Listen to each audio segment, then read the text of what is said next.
नमस्कार दोस्तों, स्वागत है आप सभी का हमारे इस खास कार्यक्रम में। तो आज के कार्यक्रम को हम शुरुआत करने से पहले वर्ड ऑफ द डे के बारे में जान लेते हैं। तो वर्ड ऑफ द डे है दोस्तों हमारा अमॉर्फस। अमॉर्फस का मीनिंग होता है आकारहीन, जिसकी शेप नहीं होती या फिर शेपलेस होता है।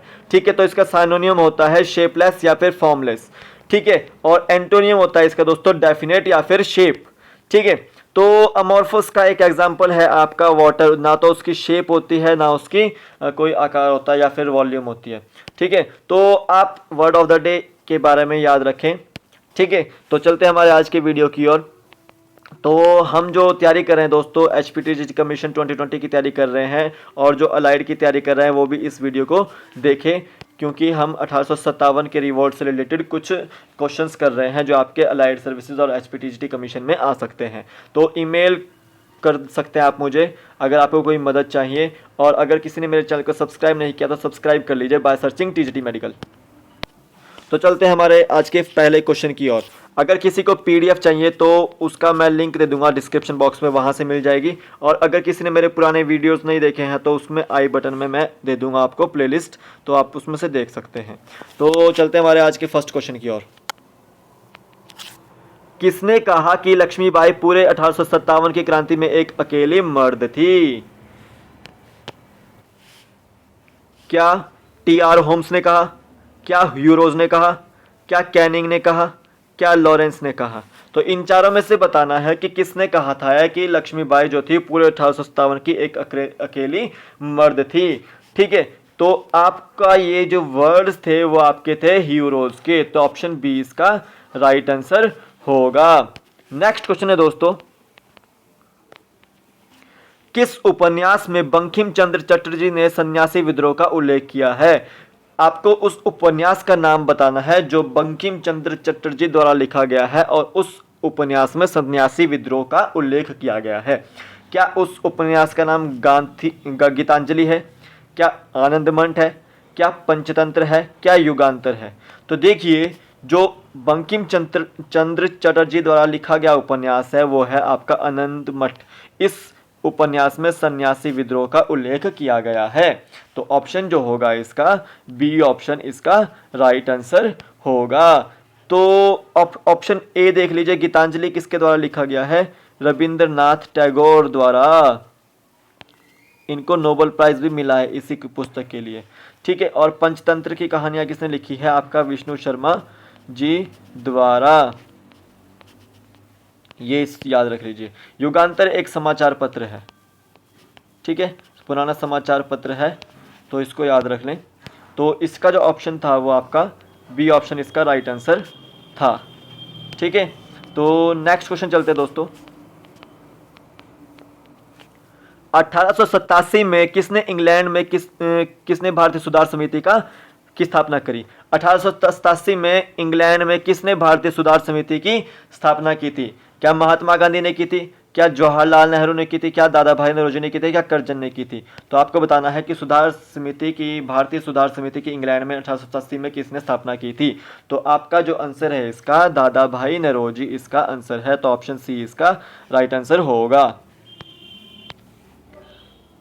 नेक्स्ट क्वेश्चन है दोस्तों, किसने कहा कांग्रेस केवल सूक्ष्मदर्शी अल्पसंख्यक का प्रतिनिधित्व करती है? ये किसके वर्ड थे कि कांग्रेस जो है केवल सूक्ष्मदर्शी अल्पसंख्यक का प्रतिनिधित्व करती है? क्या डफरिन के थे, क्या ह्यूरोज के थे, क्या कर्जन के थे, क्या वेलेस्ली के थे? तो देखिए, ये जो वर्ड्स थे आपके ये कर्जन के थे, सॉरी ये डफरिन के थे। तो ऑप्शन जो है इसका ए आंसर होगा। ठीक है, तो ह्यूरोज ने कहा था कि जो लक्ष्मीबाई है वो 1857 की क्रांति की एक अकेली मर्द है। तो आपका ऑप्शन जो होगा इसमें ए आंसर होगा। इसने क्या कहा था कि कांग्रेस केवल सूक्ष्मदर्शी अल्पसंख्यक का प्रतिनिधित्व करती है। नेक्स्ट क्वेश्चन है दोस्तों, किसने कहा कांग्रेस अपने पतन की ओर लड़खड़ाते हुए जा रही है? ये किसके बोल थे कि कांग्रेस अपने पतन की ओर लड़खड़ाती हुई जा रही है? क्या कर्जन के बोल थे, क्या डफरिन के बोल थे, क्या हीरोज के बोल थे, क्या बंकिम चंद्र चटर्जी के बोल थे? ये वो बोल थे आपके कर्जन के। तो ऑप्शन ए इसका राइट आंसर होगा। इन्होंने कहा था कि कांग्रेस अपने पतन की ओर लड़खड़ाते हुए जा रही है। तो ऑप्शन जो है कर्जन होगा इसका A option right answer. Next question है दोस्तों, किसने लिबरल पार्टी के उम्मीदवार के रूप में फिन्सबरी से 1892 में ब्रिटिश हाउस ऑफ कॉमन्स का चुनाव जीता था? आपको उस आदमी का नाम बताना है जिसने लिबरल पार्टी से 1892 में फिन्सबरी नामक जगह थी इंग्लैंड में, वहां से ब्रिटिश हाउस ऑफ कॉमन्स का चुनाव जीता था। क्या उनका नाम दादा भाई नौरोजी था? क्या उनका नाम महात्मा गांधी था? क्या उनका नाम रविंद्रनाथ टैगोर था? क्या उनका नाम मंगल पांडे था? तो देखिए उनका नाम था दादा भाई नौरोजी, तो ऑप्शन ए इसका राइट आंसर होगा। नेक्स्ट क्वेश्चन है दोस्तों, किसने 20 जुलाई 1905 को बंगाल विभाजन की घोषणा की? आपको बताना है कि 20 जुलाई 1905 को बंगाल विभाजन की घोषणा किसने करी? क्या कर्जन ने करी थी? क्या वेलेस्ली ने करी थी? क्या लाला लाजपत राय ने की थी? क्या अरविंद घोष ने करी थी? तो देखिए दोस्तों, आपका जो इसका आंसर होगा वो आपका होगा ए ऑप्शन। कर्जन ने उस समय घोषणा की थी कि बंगाल विभाजन जो है 1905 को होकर ही रहेगा। नेक्स्ट क्वेश्चन है दोस्तों, बंगाल विभाजन के विरोध में 7 अगस्त 1950 को कोलकाता के टाउन हॉल में किस आंदोलन की घोषणा की गई थी? क्या काला दिवस मनाया गया था? क्या शोक दिवस मनाया गया था? क्या खुशी का दिवस मनाया गया था? क्या भारत बंद का दिवस मनाया गया था? तो देखिए, जब बंगाल विभाजन हो रहा था तो कलकत्ता में टाउन हॉल में जो है आपका शोक दिवस मनाया गया था, तो ऑप्शन जो होगा उसका बी ऑप्शन राइट आंसर होगा। तो 7 अगस्त 1950 को 1905 कीजिएगा, यहाँ पे माफ कीजिएगा 1905, ठीक है, तो शोक दिवस मनाया गया था। ठीक है, तो कलकत्ता के टाउन हॉल में हुआ था यह बंगाल विभाजन के समय पे। नेक्स्ट क्वेश्चन है दोस्तों,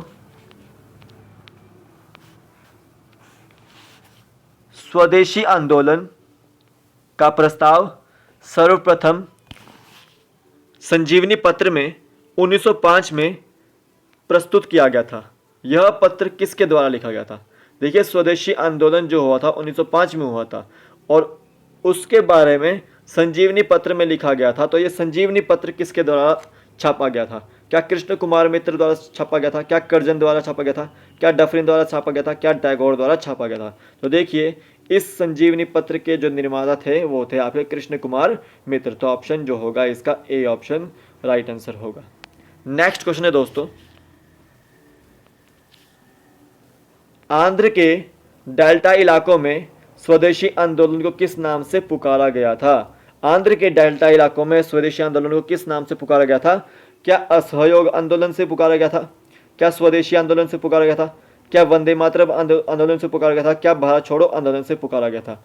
तो देखिए, इसका जो ऑप्शन आंसर होगा वो होगा आपका ऑप्शन सी, वंदे मातरम से पुकारा गया था आंध्र के डेल्टा इलाकों में स्वदेशी आंदोलन को। ठीक है, तो ऑप्शन सी इसका आंसर होगा। नेक्स्ट क्वेश्चन है दोस्तों,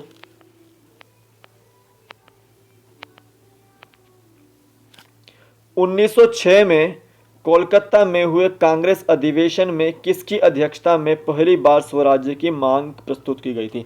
देखिए, 1906 में जो कोलकाता में कांग्रेस अधिवेशन हुआ था वो किसकी अध्यक्षता में हुआ था और उनकी अध्यक्षता में एक स्वराज्य की मांग की गई थी। ठीक है, वो कौन थे, क्या नाम था उनका, जिनके जो अध्यक्ष थे उस समय कांग्रेस के? क्या दादा भाई नौरोजी थे? क्या तिलक थे? क्या नेहरू थे? क्या गोपाल कृष्ण गोखले थे?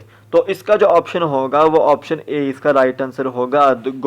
दादा भाई नौरोजी की अध्यक्षता में जो थी वो स्वराज्य की मांग की गई थी 1906 में कांग्रेस ने कोलकाता अधिवेशन में।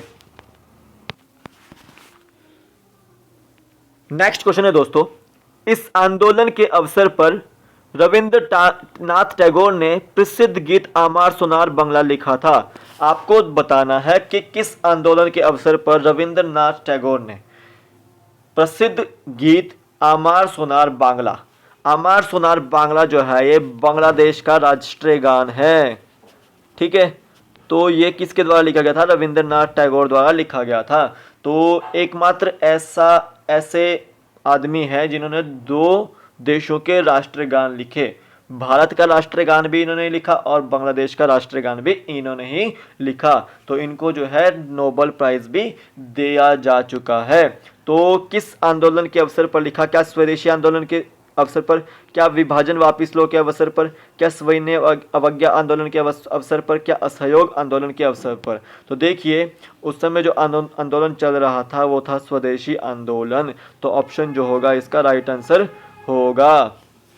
नेक्स्ट क्वेश्चन है दोस्तों, किसके अनुसार कांग्रेस क्षय रोग से मरने ही वाली है? किसने कहा था यह शब्द कि किसके अनुसार कांग्रेस क्षय रोग से मरने ही वाले हैं? क्या गोखले ने कहा था ये? क्या करजन ने कहा था? क्या अरविंद घोष ने कहा था? क्या आपका डफरिन ने कहा था? तो ऑप्शन जो होगा इसका सी होगा। तो अरविंद घोष ने यह कहा था कि कांग्रेस जो है क्षय रोग से मरने ही वाली है। तो ऑप्शन सी इसका राइट आंसर होगा, अरविंद घोष। नेक्स्ट क्वेश्चन है दोस्तों, किसने कहा कांग्रेस के लोग पदों के भूखे राजनीतिज्ञ हैं? किसने कहा था ये? क्या महात्मा गांधी ने कहा? क्या रविंद्रनाथ टैगोर ने कहा? क्या बंकिम चंद्र चटर्जी ने कहा? क्या अरविंद घोष ने कहा? देखिए ये कहा था बंकिम चंद्र चटर्जी ने। तो सी ऑप्शन इसका राइट आंसर होगा। इन्होंने कहा था कि कांग्रेस के लोग जो हैं वो पदों के भूखे राजनीतिज्ञ हैं। तो आज के हिस्ट्री के 1857 के रिवॉल्ट के क्वेश्चंस जो हैं इतने ही होंगे। ठीक है, इससे रिलेटेड आपको कोई भी जानकारी चाहिए तो मैंने ईमेल कर दिया है। और रही बात वैकेंसीज़ की, तो वैकेंसीज़ का भी एक लफड़ा चला हुआ है, उसके बारे में मुझे पूर्ण रूप से जानकारी नहीं मिली है अभी तक। जब तक मिलेगी तो मैं बता दूंगा आपको सभी को। और मेरे वीडियो को देखने के लिए धन्यवाद। आपका दिन शुभ हो।